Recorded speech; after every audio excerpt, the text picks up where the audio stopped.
ہمارے ایک دوست جب کسی کو گاڑی دیتے تھے تو ہم کہتے ہیں نا بھائی دوسرے کی چیز ہے ذرا احتیاط سے چلانا, کہتے ہیں نا. اب مقولہ بدل گیا, جب آپ اپنی گاڑی کسی کو دیں بولیں اپنی سمجھ کے چلانا بھائی, اللہ کا واسطہ. پہلے کہتے تھے یہ پرائی گاڑی ہے تو پرائی چیز ذرا احتیاط سے. اب آپ کیا گاڑی جب کسی کو دیں تو بولیں بھائی اپنی سمجھ کے چلانا, صحیح ہے نا, ترت تمیز.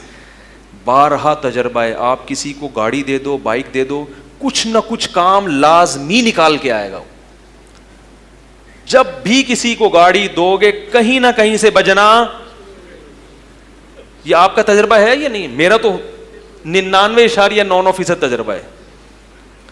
خود چلاتے رہو کچھ بھی نہیں ہوگا, جب کسی کو دی آئے گا بج رہی ہے, وہ آواز آ رہی ہے, پتہ نہیں کہاں سے آ رہی ہے, کیا کر کے لایا بھائی تو.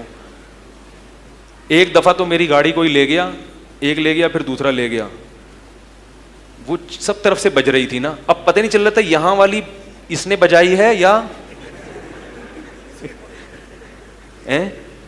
کس کے کھاتے میں کون سا بجنا ڈالیں. جب دونوں سے رابطے ہوئے, اس نے بجائی ہے, وہ کہہ رہے اس نے بجائی ہے. میں نے کہا بج تو گئی نا. اگر آپ کسی کی گاڑی لے کر گئے ہیں اور وہ بج رہی ہے, بجنا آپ نے شروع کیا ہے, تو میکینک کے پاس لے جانا بھی کس کی ذمہ داری ہے؟ آپ بولو جب میں لے کر گیا تھا اس وقت آواز نہیں آ رہی تھی, اب چونکہ آواز آ رہی ہے تو اس سے پہلے کہ میری تصویر آ جائے, ٹھیک ہے نا, میں اس کو کہاں لے کے جا رہا ہوں.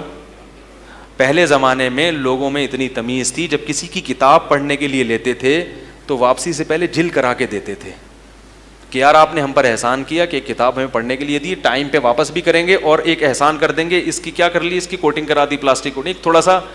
اب آپ کسی کو کتاب پڑھنے کے لیے دیں, گئی.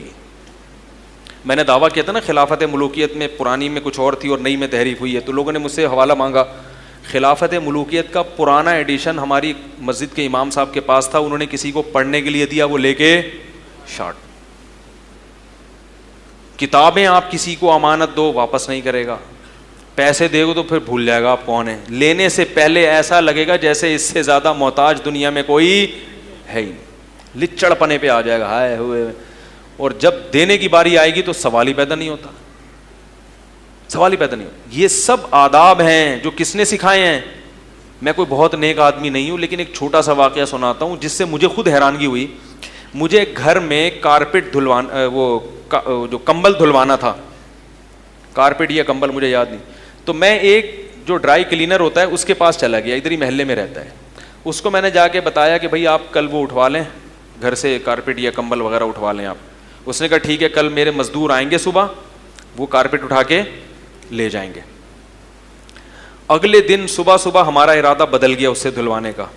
تو میرے تو نارمل, ہمارے حضرت تو بہت سخت ان معاملات میں. میں اس کے گھر چلا گیا, فجر پڑھ کے بیل بجائی, میں نے کہا آپ اپنے مزدوروں کو نہ بلائیں, کیونکہ مجھے یہ تھا کہ یہ تو بلا لے گا پھر واپس بھیجنا پڑے گا, آپ نہ بلائیں, ہمارا ارادہ بدل گیا. وہ اتنا خوش ہوا, کہہ رہا آپ پہلے آدمی ہو جس نے ہمیں تکلیف سے, بولو بھائی, بچایا. کہہ رہے کوئی بھی ایسا نہیں کرتا, اگر اس کا ارادہ بدل گیا تو اطلاع نہیں دیں گے.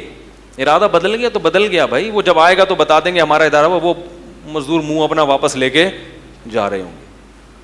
تو یہ ہماری ذمہ داری ہے کہ دوسرے کو تکلیف سے بچانا. المسلم من سلم المسلمون من لسانہ و یدہ, مسلمان وہ ہے جس کی زبان اور ہاتھ سے دوسرے مسلمان محفوظ رہے. اگر کبھی غلطی ہو جائے تو سوری کرنا کس کی ذمہ داری ہے؟ بولو بھائی, ہماری. غلطی بھی ہوتی ہے.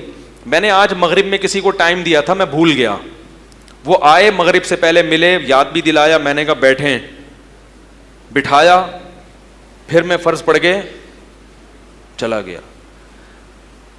15 منٹ بعد مجھے یاد آیا کہ یار وہ تو میں نے بندے کو بلایا تھا. 15 منٹ بعد مجھے یاد آیا, اور حالانکہ وہ ملے بھی ہیں, وہ بتا بھی دیا میں آ گیا ہوں, میں نے کہا بٹھا کے بھی آیا, پھر بھول گیا. 15 منٹ گزرے ہیں تو میں گھر سے دور تھا. اب جب دور تھا تو مجھے پتا تھا کہ ان کی کال آ رہی ہوگی, تو 5-6 کالیں میں نے گریوی میں سنی ہے کہ ان کی کون سی ہے, کیونکہ میرے پاس نمبر تو تھا نہیں. پھر وہ اگر موجود ہیں تو ان کو پتا ہوگا. میں نے کم از کم جب آیا ہوں 10 دفعہ ان سے معذرت کی ہوگی, کیونکہ غلطی کس کی ہے بھائی, یہ اس کی ٹینشن تو نہیں ہے نا, وہ تو بیٹھا ہوا ہے, صحیح ہے. اور انتظار کی کوفت بہت شدید ہوتی ہے. ہمارے ہاں الٹا ہوتا ہے, ہم آئیں گے, کیا ہو گیا 15 منٹ بیٹھا نہیں جاتا ہیں, ہم لوگ یہ اسٹائل ہے ہمارا نا. وہ اگر غصے سے دیکھے گا نا مفتی صاحب کی طرف یوں کر کے, یار مفتی صاحب 20 منٹ ہو گئے بیٹھو, کو اطلاع تو دے دو, کیا ہو گیا ہیں, شادیوں میں تو 1-1 گھنٹہ انتظار کر لیتے ہو, یہاں 20 منٹ نہیں بیٹھا جاتا, مسجد میں بٹھایا ہے نا, کوئی توے پہ تھوڑی بٹھا کے گیا ہوں تمہیں,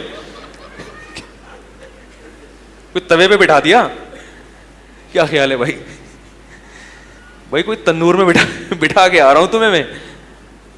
ہم یہ تو میں نے اپنا ایک واقعہ بیان کر دیا, کوئی یہ نہ سمجھے کہ یہ مفتی صاحب بہت نیک ہیں, ہم سے بھی یہ میں جو اتنی باتیں کر رہا ہوں نا, ہم سے بھی غلطیاں ہوتی ہیں. تو مقصد یہ کہ تکرار ہو جائے تاکہ میری بھی اصلاح ہو جائے, اور ہو سکتا ہے پرانے جاننے والے بیٹھے ہوں بولیں یار یہ تو آج تو بڑے نیک نیک بنے ہوئے, تو وہ کیونکہ پرانا دوست سارے راز جانتا ہے. تبھی کسی نے ماہر نے کہا ہے کہ پرانا دوست جب بھی ناراض ہو منا لو, کیونکہ وہ تمہارے سارے راز جانتا ہے, یہ نا, اس کو تو لازمی منا دو.